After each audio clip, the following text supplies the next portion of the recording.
אוקיי, אני נועה, אני בת 23 מיישוב מתן, והייתי במסיבה של הנובה ב7/10. קנינו כרטיסים למסיבה הרבה זמן מראש, הרבה מאוד זמן לפני. יש לי חברה שממש רצתה שנלך לפסטיבל הזה, אחרי שהיא טיילה בדרום אמריקה, ואמרתי לה, טוב, בסדר, יאללה, אני אקנה איתך כרטיס, למרות שזה היה איזה 4 חודשים ממני, ואמרתי שאין לי מושג בכלל מה אני אעשה. עוד הייתי בכלל בסרי לנקה שהתחילה לדבר איתי על הפסטיבל. היינו צריכות ללכת עם עוד חברה, וברגע האחרון היא הייתה חולה, והיא לא הגיעה. אז חברה אחרת הצטרפה במקומה. ואז באיזשהו שלב חבר מהטיול, לא היה לו איך להגיע, חבר מהטיול שלי. אז הוא אמר שהוא יצטרף אלינו לאוטו, למרות שהוא לא מכיר את חברות שלי מהבית. וממש כזה, הפגשנו בראש העין, בבית של חברה שלי, שמענו מוזיקה, התאפרנו, התארגנו. היה אווירה ממש טובה, וכל הזמן נאמר המשפט, שאני לא אשכח אותו מערן. אני אומר לכם, זה הולך להיות הלילה הכי טוב בחיים שלנו. כאילו, הוא ממש חזר ואמר את זה 3 פעמים, תוך כדי שהוא רוקד עם עצמו כזה בכיסא, ואני אמרתי, טוב, אז כנראה שזה באמת יהיה הלילה הכי טוב בחיים שלנו, אם זה מה שאתה אומר.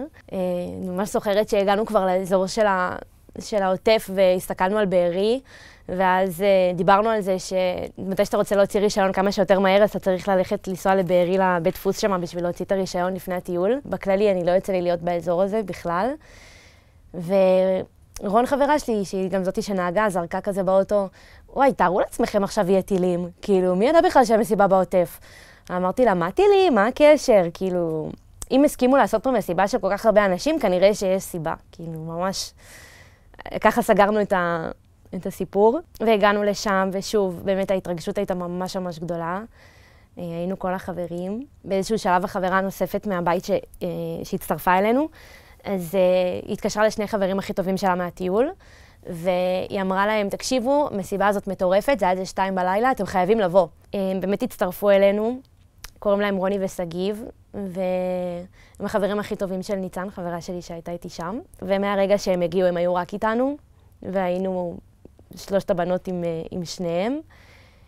ראיתי עוד המון חברים מהטיול, ורוני וסגיב היה מוגדר כחטוף עד לפני יומיים, ועכשיו הודיעו ששניהם נרצחו במסיבה. אולי זה מה שקצת בא לי לדבר עליו, על הקטע המוזר הזה, שגם, לא יודעת, אני אתן עוד דוגמה על בן אדם שממש הרגיש לי שאני רואה אותו בשעות האחרונות שלו בחיים, מישהו שהוא היה החבר הכי טוב שלי, בילדות כזה, ואפילו הוא אקס שלי כזה, הוא היה החבר הראשון שלי,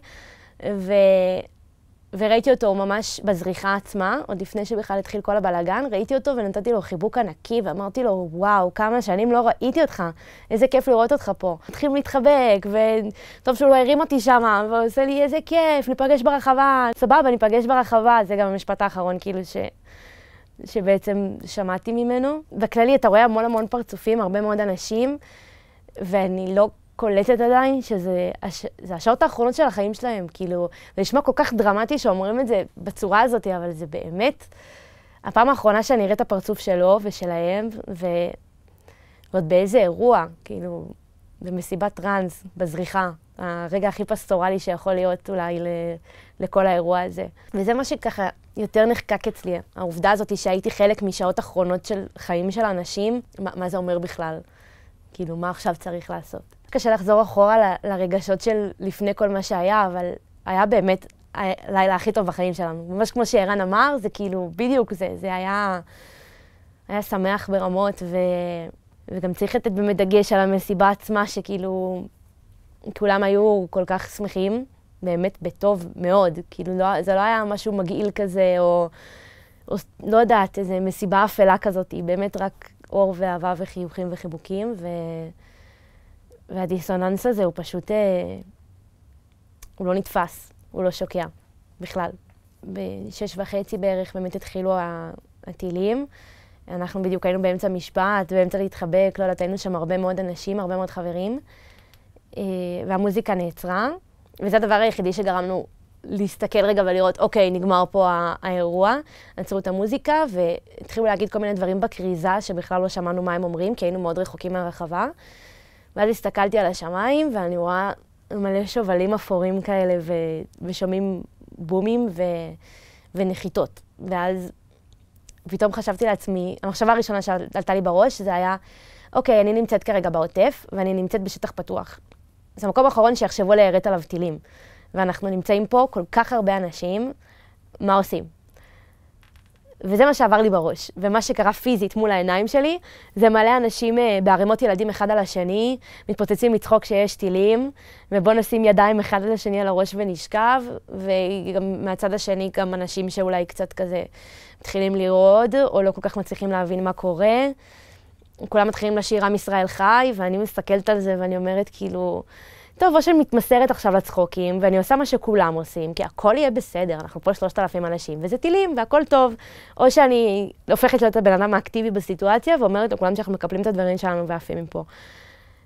ונראה לי שבאמת, לא מתוך לחץ, מתוך איזו, לא יודע, תחושה פנימית כזאת, פשוט אמרתי, טוב, רון, ניצי, קחו את הדברים שלכם, יאללה, מתקפלים מפה. כאילו, בואו נלך מפה כמה שיותר מהר. והם עושות לי, אבל מה נעשה עם ערן? איפה ערן? החבר שלי מהטיול שהצטרף אלינו, ואז אמרתי לו, לא יודעת, יש לו מקום גם עם האוטו של החברים השניים, בואו ננסה למצוא אותו בדרך, אבל בואו נתקדם לכיוון האוטו. אנחנו מחפשים את ערן בעיניים, במזל הוא ממש היה לידינו, הוא אפילו לא הספיק לשים את הגרב ואת הנעל, אני ממש משכתי אותו משם, אמרתי לו, בוא ערן, הולכים לאוטו. כאילו, ממש באטרף, והגיעו שוטרים והתחילו להגיד, היי, אנחנו לא צוחקים, תקומו ותלכו, תלכו מפה, ככה. ומישהו עושה מול השוטרת ככה, כאילו אף אחד לא מבין באמת מה הולך, הכל סיטואציה מאוד הזויה. התחלנו להתקדם לכיוון האוטו, ואז גם, שוב, יש כל כך הרבה סיטואציות שבדיעבד הן נורא מצחיקות. אנחנו עמדנו שם ואמרנו, טוב, בואו נזכור רגע איפה האוטו, זה ג'יפ לבן שחנינו אותו בין שני עצים. אנחנו יוצאים החוצה לחניון, מיליון עצים, מיליון ג'יפים לבנים, ואני כאילו, אוקיי, וואו, אחלה מיקום לחנייה מצאנו, והתחלנו להסתובב שם בחניון, הלוך חזור, עד שבסוף איכשהו מצאנו את הרכב. ושם גם התחלנו להתלבט, מה עדיף, להיכנס לאוטו ולהתחיל לעמוד בפקק מכוניות בחוץ, או להישכב עם ידיים על הראש. זה כזה, כל החלטה מהרגע הזה הפכה להיות מאוד קריטית, מאוד. אני הייתי ליד מיגונית בבארי באיזשהו שלב, ואם הייתי מגיעה לשם 2 דקות אחרי, אז כנראה שהייתי חלק מתוך מה שקרה שם, או מקומות מסוימים בשדות, או אם היינו צריכים להישאר בחניון עם האוטו, או לנסוע. כאילו, זה הכל ממש החלטות קטנות שבדיעבד אתה מבין שזה באמת הציל לך את החיים, ואני לא יודעת, זה משקל ממש גדול לתפוס אותו כזה. נכנסנו לאוטו בסוף והתחלנו לנסוע, ובאמת זה סיפור מאוד ארוך שאני פחות רוצה להיכנס לכל הדיטיילס, אבל היה שם איזשהו שלב, כאילו השלב שבו הבנו שיש בכלל מחבלים בתוך כל הסיטואציה, זה היה שאנחנו באנו, המשטרה הכווינה את כולנו דרומה, ואנחנו החלטנו שטוב, נעבור רגע את המשטרה ונפרסס צפונה, לאיפה שכולנו רוצים לנסוע, לכיוון המרכז. ובאנו לקחת רוורס וכזה לנסוע יותר צפונה, עד שנסענו 5 דקות צפונה, ומישהו פשוט עצר באמצע הכביש, והתחילו כולם לפרסס באטרף דרומה בחזרה, ולא הבנו מה קורה. וערן ישב בג'יפ בצד של הנעילת ילדים, אז כל פעם בשביל לפתוח את הדלת, הוא היה צריך כזה לפתוח את החלון, לפתוח את הידית מבחוץ ולצאת. הוא ממש צעק שם לאנשים לחלון, למה אתם נוסעים בחזרה, מה קורה? ואז מישהו אמר לו, יש חדירה של מחבל, תיסעו לצד השני, מהר. ואז הוא נכנס לאוטו, החלונות היו פתוחים, כולנו שמענו את זה, אני התחלתי להתפוצץ מצחוק, אני לא הבנתי בכלל מה קורה, אמרתי, נו מה, אתם מבולבלים, יש טילים בשמיים, אין חדירה של מחבל, וגם למי אכפת, זה כולה מחבל, בואו נמשיך לנסוע, נדרוס אותו מקסימום, ונמשיך כאילו לנסוע הביתה, זה כולה מחבל אחד, מה כבר יקרה? כאילו גם יש פה מלא משטרה, מלא שוטרים, לא מבינה על מה כל הבלגן. ופרססנו ביחד עם כולם, היינו 4 באוטו, כל אחד קיבל איזה סוויץ' בראש, פתאום אתה בכלל לא שומע את הטילים בשמיים, אתה רק מתרכז יש פה מחבל וצריך לברוח, זה סיטואציה מאוד מוזרה. ובכללי על כל הכביש הזה 6232, היינו שם בסביבות השעתיים, אני חושבת, שכל פעם קורה משהו אחר, ומדובר על אותם 10 קילומטרים, שבאמצע זה המיקום של המסיבה, ואז יש כזה 5 קילומטר דרומה, 5 קילומטר צפונה.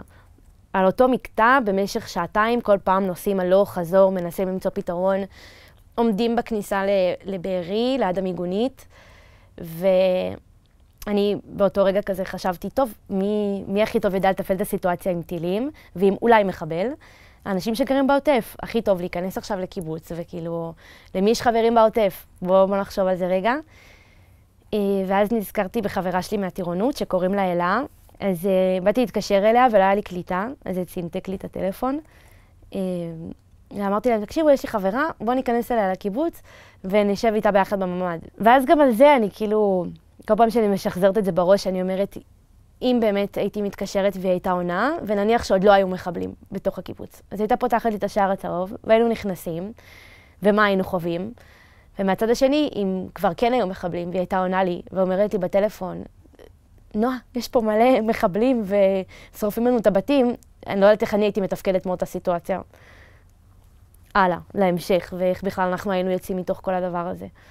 מסתכלים על המיגונית, רואים שהיא מפוצצת, ושיש שם הרבה מאוד אנשים, אפילו אנשים עומדים מחוץ למיגונית, והמחשבות כל הזמן רצות, כי בסופו של דבר, אם יש עכשיו טילים, ההיגיון הבריא שלך אומר, אנחנו צריכים או להיכנס למיגונית, או להישכב עם ידיים על הראש, אבל להפסיק לזוז ממקום למקום. התזוזה הזאת ולחפש מה לעשות, זה דבר שהוא מאוד טבעי, אבל לא מה שצריך לעשות במצב של אזעקות ושל טילים.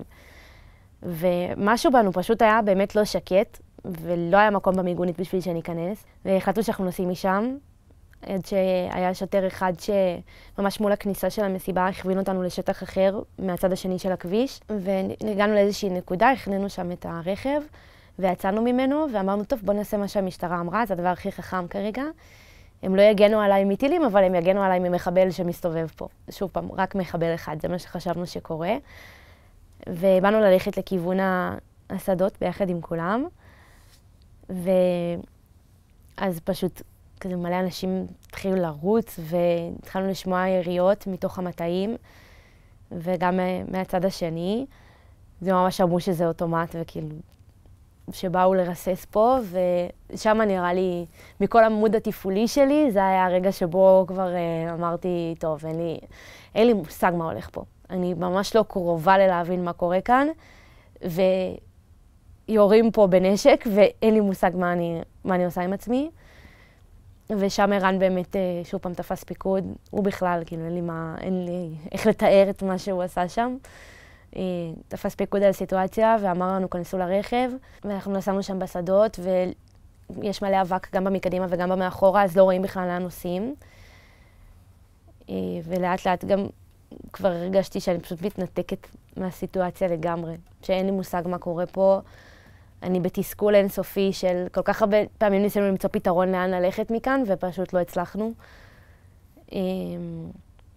זה היה באמת כזה מומנט שאני הכי פחות זוכרת אותו, אבל אני רק זוכרת את התחושה מבפנים, את החוסר אונים ואת התסכול. ובסוף, אחרי שהתמהמהנו בשדות בערך 40 דקות, אז כזה ראיתי שאנחנו מגיעים לאיזשהו כביש שהוא יותר ראשי, הגענו לכביש 40, ויכלנו משם לצאת למצפה רמון אילת, ופשוט התחלנו לנסוע למצפה רמון, וברגע שהגענו למצפה רמון ודיברנו עם המשפחה, והמון אנשים גם התקשרו לשאול אם אני עם אנשים מסוימים, וכאילו ממש נורא והיום. אז התיישבנו שם בארומה, פגשנו שם עוד כמה חברים מהטיול, ישבנו בספסלים, כולם בהלם, בשוק, לא כל כך מדברים. ואז חברה שלי מהבית כתבה לנו הודעה שאחותה נרצחה בבסיס. ואז נראה לי ששמה, עוד לא פתחתי חדשות עד השלב הזה, ושמה נראה לי נפל לי האסימון שזה לא מחבל אחד, שכנראה יש פה משהו מטורף שאני אפילו לא מצליחה להבין את הסדר גודל שלו. והיא נרצחה בעמדת שמירה בבסיס, אז הם נכנסו לבסיס צה"לי, באיזה עולם דבר כזה קורה? זה היה נשמע לי תלוש לגמרי, בסביבות נראה לי 11 בלילה. פעם ראשונה שבאמת הסתכלתי והבנתי בכלל מה האירוע ומה קורה פה. הרגעים האלה של האחרי, שהיינו שם בחדר והיינו ביחד שלושתנו, שלושת הבנות, התחבקנו ביחד במיטה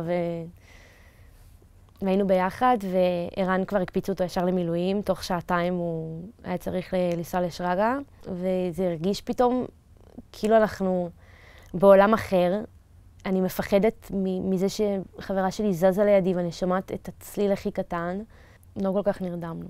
זה כזה היה להירדם כי אתה מותש, ולא להירדם כי אתה באמת עכשיו מצליח לישון כמו שצריך.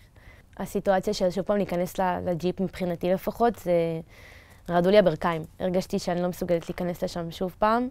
ונסענו לאט ורגוע, ופעם בכמה דקות מישהי מתחילה לבכות, זה היה ממש מורט עצבים כזה. וגם איך שהגעתי הביתה, אז התקלחתי ונסעתי לנופר, לחברה שלי שאחותה נרצחה בבסיס. אז זה כזה, זה פשוט בא בגל של אבל, שסחף אחריו 5 הלוויות ומלא ישיבות, ואתה בכלל לא מעכל מאיפה הכל התחיל. כאילו, אתה ממש מרגיש רחוק מהסיטואציה. מרגיש לי שאנשים, ברגע שנחזור לשגרה, אנשים יצטרכו להיות קצת יותר רגישים לסיטואציות, וכשהייתי בהלוויה של אותן, אז הגעתי לשם, והרבה מאוד אנשים באו וחיבקו אותי, וכאילו אפילו בחרו לי על הכתף, ואמרו לי כזה, איזה מזל שאת פה, איזה מזל.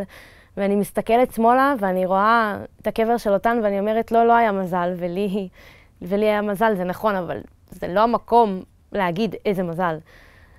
זה אפילו לא מתוך מקום כזה של תחושת אשמה, כמו מתוך מקום של קצת רגישות לסיטואציה חברתית, או שהשכן נכנס אליי הביתה ואומר, נו, אז מה שלום הניצולה שלנו?